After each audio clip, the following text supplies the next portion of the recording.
Sir, రోజా గారిని arrest చేయడానికి పోలీసులు ప్రయత్నిస్తున్నారు. గాలింపు చర్యలు కూడా చేపట్టారు. అయితే రోజా గారు మాత్రం అజ్ఞాతంలోకి వెళ్ళిపోయారన్న వార్తలైతే వినిపిస్తున్నాయి సార్. అంటే గత కొన్ని రోజుల నుంచి కూడా మనం చూస్తున్నాం. బయటకి వచ్చి వరదల పైన ఆమె మాట్లాడింది.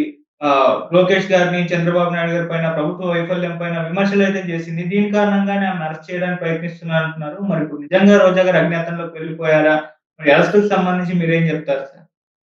యాక్చువల్‌గా ఏందంటే వరదల్లో చంద్రబాబు ప్రభుత్వం చాలా బిజీగా ఉంది కాబట్టి, ఇప్పుడు మన జోలికి రారని వైసీపీ నాయకులు భావించారు. అందుకనే వాళ్ళు ఒక్కసారిగా రెచ్చిపోయి చంద్రబాబు మీద, పవన్ కళ్యాణ్ మీద, లోకేష్ మీద విపరీతంగా నోరు చేసుకోవడం అనేది అందరూ చేయడం మొదలుపెట్టారు. జగన్ కూడా స్వయంగా పర్యటించి జగన్‌ను విమర్శించాడు. చంద్రబాబు వల్లే ఈ వరదలొచ్చాయి. చంద్రబాబు ఇంటిని కాపాడడం కోసమే వెలగటూరు దగ్గర 11 గేట్లు ఎత్తేసారు. అందుకనే వరదలొచ్చాయని నెరేటివ్‌ని బలంగా వీళ్ళు తీసుకెళ్లారు. సో, రోజా ఇంకొంత రెచ్చిపోయి మళ్ళీ ఆమె పద్ధతి పాత రోజానే మనకు బయటకొచ్చింది. పాత రోజా లాగానే ఇక్కడ వరదలు జరుగుతుంటే లోకేషు హైదరాబాద్‌లో ఎంజాయ్ చేస్తున్నాడు. పవన్ కళ్యాణ్ హనీమూన్‌కెళ్ళాడు. చంద్రబాబు ఏమో డ్రామాలు చేస్తున్నాడు. ఇలాగా రోజా రెచ్చిపోయి మాట్లాడింది. సో, ఆహ్, తె చంద్రబాబు తెలివిగా ఏం చేశాడంటే, వరదల టైంలో అరెస్టులు చేస్తే మీడియా అంతా కూడా డైవర్ట్ అయ్యి ఉంటది కాబట్టి మీడియా పట్టించుకోదు. ప్రజలు కూడా దాన్ని పెద్దగా పట్టించుకోరు. సైలెంట్‌గా అరెస్ట్‌ల పర్వాన్ని మొదలుపెట్టారు. దానికి ఇంకొక కారణం ఏందంటే, ఈ మంగళగిరి తెలుగుదేశం కేంద్ర కార్యాలయం మీద గతంలో జరిగిన దాడి విషయంలో 68 మంది మీద కేసు నమోదు చేశారు. అందులో లేళ్ల అప్పిరెడ్డి కావచ్చు, తలసల జయరాం కావచ్చు, అవినాష్ కావచ్చు, నందిగం సురేష్ కావచ్చు, ఇలాంటి వాళ్ళు చాలా మంది ఉన్నారు. వాళ్ళందరూ హైకోర్టులో ముందస్తు బెయిల్‌కి పెట్టుకున్నారు. అయితే ముందస్తు బెయిల్ ఎవరికీ ఇవ్వలేదు. దాంతో ఇప్పుడు అరెస్ట్‌లకు కూడా క్లియరెన్స్ వచ్చినట్టుగా అయింది. అందుకని చంద్రబాబు ఏం చేశాడంటే ఇది కరెక్ట్ టైము. ఇప్పుడైతే మీడియా మొత్తం వరదల మీద ఫోకస్ చేస్తా ఉంటది. చంద్రబాబు అందుకనే మీడియా అంతా వరదల మీద ఫోకస్ ఉంటది. ప్రజలంతా కూడా వరదల విషయంలో ఆహ్, వాళ్ళు టెన్షన్‌లు పడడం గాని, ఆ విజువల్స్ చూస్తుంటారు కాబట్టి, ఇది రైట్ టైమ్ అని చెప్పి చంద్రబాబు ఏం చేస్తాడంటే సైలెంట్‌గా గ్రీన్ సిగ్నల్ ఇచ్చాడు పోలీసులకి. దాంతో పోలీసులు ఏం చేశారంటే నందిగం సురేష్ పారిపోయి హైదరాబాద్‌లో దాక్కుంటే ఆయన్ని పట్టుకొచ్చారు. అట్లాగే లేళ్లప్పిరెడ్డి బెంగుళూరు పారిపోయి బెంగుళూరులో ఉంటే ఆయన్ని పట్టుకొచ్చారు. ఇద్దరిని కూడా జైలుకి పంపించారు. ఇప్పుడు రోజాని అరెస్ట్ చేయాలని ప్లాన్ చేస్తున్నారు. ఎందుకంటే రోజా చాలా దారుణంగా మాట్లాడింది. నిజానికి వరదల కంట్రోల్‌లో లోకేష్ బిజీగా అక్కడే ఉన్నాడు. ఆయన ఎక్కడేమో హైదరాబాద్‌లో ఇంకో చోట జల్సాలు ఏం చేయట్లేదు. ఇక చంద్రబాబు కూడా 75 ఏళ్ల వయసులో కూడా ఆయన అనేక రిస్కులు తీసుకొని ఆయనకు ఒకవేళ పబ్లిసిటీ పిచ్చి ఉంటే ఉంటది. అది తప్పేం గాదు.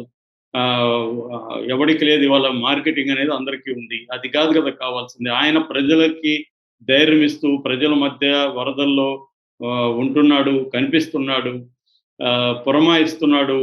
తన సరిగ్గా పని చేయట్లేదని కోపగించుకుంటున్నాడు అధికారుల మీద, మంత్రుల మీద. ఇంకా అంతకంటే ఏ ముఖ్యమంత్రి కూడా చేస్తాడు. సో, అలాంటి దాన్ని కూడా వీళ్ళు విమర్శించి ఇది చంద్రబాబు వల్లే ఈ వరదలొచ్చాయని. ఎందుకంటే ఇది ఇక్కడ మరి రేవంత్ రెడ్డి వల్ల వరదలొచ్చాయా? ఇక్కడెందుకొచ్చాయి ఖమ్మంలో? కాబట్టి ఇదేందంటే తప్పులు జరగొచ్చు. ఒకవేళ ఆ గేట్లు ఎత్తేయడం అనేది తప్పైతే తప్పని మాట్లాడొచ్చు. గేట్లు ఎత్తకుండా ఉంటే బాగుండు అని కొంతమంది ఇంజినీర్లు కూడా మాట్లాడుతున్నారు. అది మాట్లాడొచ్చు. ఈ రెండోదేంటంటే ఈ వరదలకి మ్యాన్ మేడ్ వరదలనేది జగన్ కరెక్ట్. No doubt. కానీ ఏ మ్యాన్ మేడ్? చంద్రబాబు మ్యాన్ మేడా? మరి జగన్ మ్యాన్ మేడా? అందరూ కారణమే దీనికి. ఎందుకంటే ఈ కొల్లేరుని ఆక్యుపై చేసుకొని 15,000 ఎకరాలలో ఇప్పుడు రొయ్యల చెరువులు అవన్నీ ఉండడం అనేది అన్ని ప్రభుత్వాల్లో ఉండేవాళ్ళు చేశారు. అట్లాగే ఈ బుడమేరు కోర్సులని కూడా ఆక్యుపై చేసుకొని కాలనీలేయడం కూడా అన్ని ప్రభుత్వాలు చేశాయి. మరి 5 ఏళ్ళు ఉన్నారు గదా!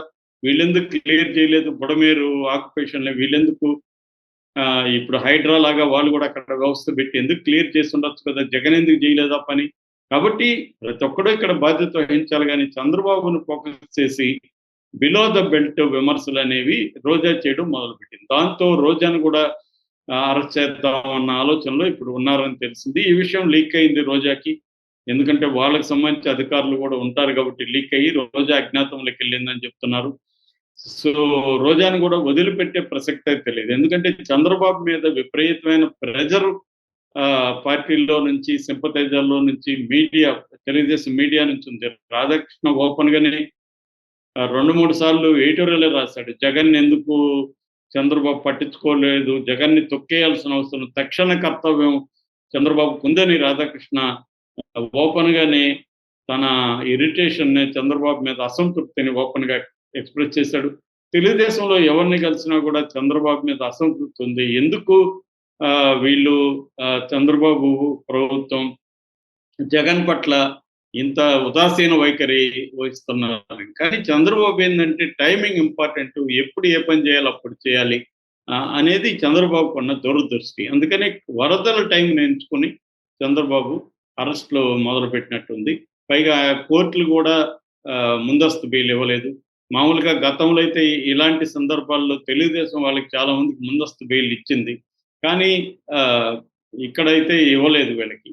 సో ఇప్పుడు వీళ్ళందరూ జైల్లో ఉండాల్సిన పరిస్థితి ఏర్పడింది. సో ఇక్కడ బెయిల్ రాకపోతే వీళ్ళు మళ్ళీ సుప్రీం కోర్ట్‌కెళ్ళాలి. సుప్రీం కోర్ట్ కూడా ఇట్లాంటి కేసుల్లో ఏం చేస్తుందంటే కింది కోర్టు ఇచ్చిన తీర్పులకే మాక్సిమం కట్టుబడి ఉంటది. రెండోది ఇది లేట్ అవుతుంది. సో ఇది ఈ ఫైట్ అంతా గతంలో తెలుగుదేశం చేశారు. గతంలో వైసీపీ ప్రభుత్వం ఉన్నప్పుడు కూడా తెలుగుదేశం నాయకుల్ని వెంటాడి వేధించింది జగన్ ప్రభుత్వం. కేసులు పెట్టారు. కావాలని ఫ్రైడే అర్ధరాత్రులు అరెస్ట్ చేయడం. ఎందుకంటే సాటర్‌డే, సండే కోర్ట్ ఉండదు కాబట్టి ఇవన్నీ చేశారు. కాకపోతే చంద్రబాబు వేరు, జగన్ వేరు. జగన్‌కి చంద్రబాబుకుండే సపోర్ట్ సిస్టమ్స్ లేదు. వ్యవస్థల మీద పట్టు లేదు. న్యాయ వ్యవస్థని తను న్యాయ వ్యవస్థలో ఉన్న వివిధ విషయాల్ని తనకు అనుకూలంగా ఎలా మలుచుకోవాలో జగన్‌కి తెలీదు. చంద్రబాబుకు ఆ విషయాల్లో ఎక్స్‌పర్టైజ్ ఉంది. తనకి బ్రహ్మాండమైన లీగల్ టీము కింది స్థాయి నుంచి ఢిల్లీ స్థాయి వరకు చంద్రబాబుకి నమ్మకంగా పనిచేసే ఒక బ్రహ్మాండమైన లీగల్ టీమ్ ఉంది. వాళ్ళు కోర్టు లోపల, కోర్టు బయట ఎలా డీల్ చేయాలో చంద్రబాబు సలహాలు ఇవ్వగలరు. చంద్రబాబుకు కూడా అనుభవం ఉంది కాబట్టి చంద్రబాబు కూడా వాళ్ళకి సలహాలు ఇవ్వగలరు.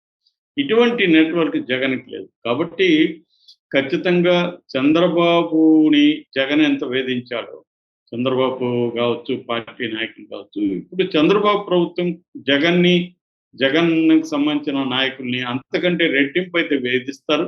మళ్ళీ జగన్ వస్తే మళ్ళీ వేధిస్తారు. ఇదొక విసియస్ సర్కిల్. ఏ పార్టీ అధికారంలో ఉన్నా ప్రతిపక్షాలను వేధించడం అనేది గతంలో కేసీఆర్ అధికారంలో ఉన్నప్పుడు రేవంత్ రెడ్డిని జైల్లో పెట్టించాడు.